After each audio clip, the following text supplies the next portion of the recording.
ബി.ജെ.പിയുടെ Christian outreach കൊണ്ട് എന്തെങ്കിലും ഗുണം ബി.ജെ.പിക്ക് ഉണ്ടായിട്ടുണ്ടോ എന്നുള്ളൊരു ചോദ്യമുണ്ട്. ബി.ജെ.പി ക്രിസ്ത്യാനികൾക്ക് വേണ്ടി നിലകൊള്ളുമ്പോൾ ഇവിടെയുള്ള ക്രിസ്ത്യൻ സഭകൾ ബി.ജെ.പിയെ പിന്നിൽ നിന്ന് കുത്തുന്ന കാഴ്ചയാണ് നമുക്ക് പലപ്പോഴായി കാണാൻ സാധിച്ചത്. ബി.ജെ.പി എപ്പോഴും ക്രിസ്ത്യാനികൾക്ക് വേണ്ടി നിൽക്കുമ്പോൾ 1925 സ്ഥാനാർത്ഥികളെ തദ്ദേശ തെരഞ്ഞെടുപ്പിൽ പോലും നിർത്തിയപ്പോൾ വെറും 25 ക്രിസ്ത്യൻ സ്ഥാനാർത്ഥികളാണ് അതിൽ നിന്നും ജയിച്ചു വന്നത്. ഈ 1925 ക്രിസ്ത്യൻ സ്ഥാനാർത്ഥികൾ 25 ക്രിസ്ത്യൻ സ്ഥാനാർത്ഥികൾ ജയിച്ചു വന്നത് ഹിന്ദു ഭൂരിപക്ഷ വാർഡുകളിൽ നിന്നുള്ളതാണ് എന്നുള്ളത് മറ്റൊരു പ്രധാനപ്പെട്ട കാര്യം. കഴിഞ്ഞ ദിവസം ബി.ജെ.പിയിലേക്ക് വന്ന പൂഞ്ഞാറിലെ മുൻ MLA കൂടിയായിട്ടുള്ള PC ജോർജ് ക്രിസ്ത്യൻ സഭകളെ അതിരൂക്ഷമായിട്ടുള്ള ഭാഷയിൽ വിമർശിച്ചിരുന്നു. സഭകളെയല്ല, അദ്ദേഹം മെത്രാന്മാരെയാണ് വിമർശിച്ചത്. എന്നാൽ അദ്ദേഹത്തിന്റെ വിമർശനം ബി.ജെ.പി അണികളിൽ ഉണ്ടാക്കിയ ഉണർവ് ചെറുതൊന്നുമല്ല എന്ന് നമുക്ക് എല്ലാവർക്കും അറിയാം. ക്രിസ്ത്യൻ സഭകളെ PC ജോർജും PC ജോർജിന്റെ മകനായിട്ടുള്ള ഷോൺ ജോർജും വിമർശിച്ചു. PC ജോർജ് കടുത്ത ഭാഷയിൽ വിമർശിച്ചപ്പോൾ ഷോൺ ജോർജ് സ്വല്പം മയപ്പെടുത്തി അമിത്ഷായോട് ഞാൻ ഇനി എന്തു പറയും, കാരണം ക്രിസ്ത്യാനികൾക്ക് വേണ്ടി നിലകൊള്ളുന്ന ഒരു പാർട്ടിയായി ബി.ജെ.പി മാറിയിരിക്കുന്നു, എന്നിട്ടും ക്രിസ്ത്യൻ സഭകൾ ഞങ്ങളെ പിന്നിൽ നിന്ന് കുത്തുകയാണ്. അമിത്ഷാ ഞങ്ങളോട് ഇത് ചോദിക്കുമ്പോൾ ഞങ്ങൾ എന്ത് പറയും എന്ന് കൃത്യമായി പാലയിൽ മത്സരിക്കുന്ന ഷോൺ ജോർജ് ചോദിച്ചിരുന്നു.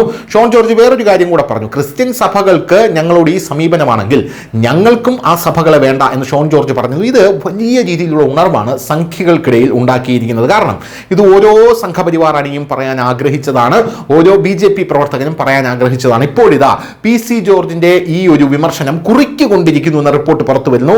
വോട്ടെടുപ്പ് കഴിഞ്ഞതിന്റെ പിറ്റേന്ന് കത്തോലിക്ക സഭയ്ക്കെതിരെ രൂക്ഷ വിമർശനം ഉന്നയിച്ച PC ജോർജിനെയും മകൻ ഷോൺ ജോർജിനെയും ഇപ്പോൾ സഭാ മുഖപത്രം തന്നെ വലിയ രീതിയിൽ വിമർശിക്കുന്ന കാഴ്ചയാണ് കാണാനായിട്ട് സാധിക്കുന്നത്. FCRA കുറിച്ച് മിണ്ടിപ്പോകരുതെന്ന ഭീഷണിയുമായി ഏത് രാഷ്ട്രീയ അവസരവാദി മുണ്ടുമടക്കി കുത്തി വന്നാലും വഴങ്ങില്ല എന്ന് ഇനിയും പറയേണ്ടി വരുമെന്നും മര്യാദയ്ക്ക് നിന്നെയൊക്കെ ചുമക്കുന്നേ ഉള്ളൂ എന്നും പറയുന്നു.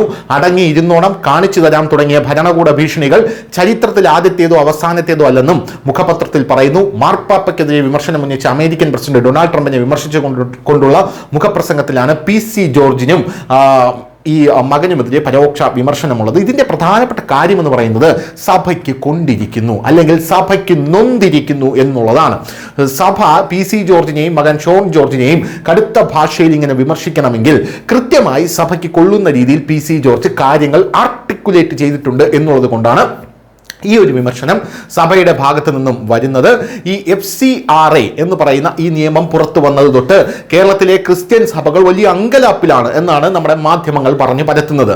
പുറത്തു നിന്നൊരു ഫണ്ട് വരുന്നു, ആ ഫണ്ട് ഇവിടെയുള്ള ക്രിസ്ത്യൻ സഭകൾക്ക് ലഭിക്കുന്നു. ഈ ഫണ്ട് ഇവർ എന്ത് ചെയ്യുന്നു എന്നറിയാനുള്ള ഒരു അവകാശം ഇവിടെയുള്ള ജനങ്ങൾക്കും ഇവിടെയുള്ള സർക്കാരിന് അത് മോണിറ്റർ ചെയ്യാനുള്ള കൃത്യമായിട്ടുള്ള നിരീക്ഷണ പാഠവുമുണ്ട്. അതവർ ചെയ്യുക തന്നെ വേണം. ഇവിടെയുള്ള മറ്റ് രാഷ്ട്രീയ കക്ഷികൾക്കോ മതസംഘടനകൾക്കോ കുഴപ്പമില്ല. ക്രിസ്ത്യൻ സംഘടനകൾക്ക് എന്താണ് കുഴപ്പമെന്നുള്ളതാണ് പ്രധാനപ്പെട്ട ചോദ്യം. നിങ്ങൾക്ക് കള്ളപ്പണം വല്ലതും പുറത്തു നിന്ന് വരുന്നുണ്ടോ, അല്ലെങ്കിൽ നിങ്ങൾക്ക് അനധികൃതമായി എന്തെങ്കിലും നിങ്ങൾ സഭകളിലൂടെ ചെയ്യുന്നുണ്ടോ, പിന്നെ എന്തിനാണ് ഇങ്ങനെ കടന്ന് വിറളി പിടിക്കുന്നത് എന്നുള്ളതാണ് ഈ FCRA സംബന്ധിച്ച് പല ആൾക്കാരും സഭകളോട് ചോദിക്കുന്ന ഒരു പ്രധാനപ്പെട്ട കാര്യമെന്ന് പറയുന്നത്.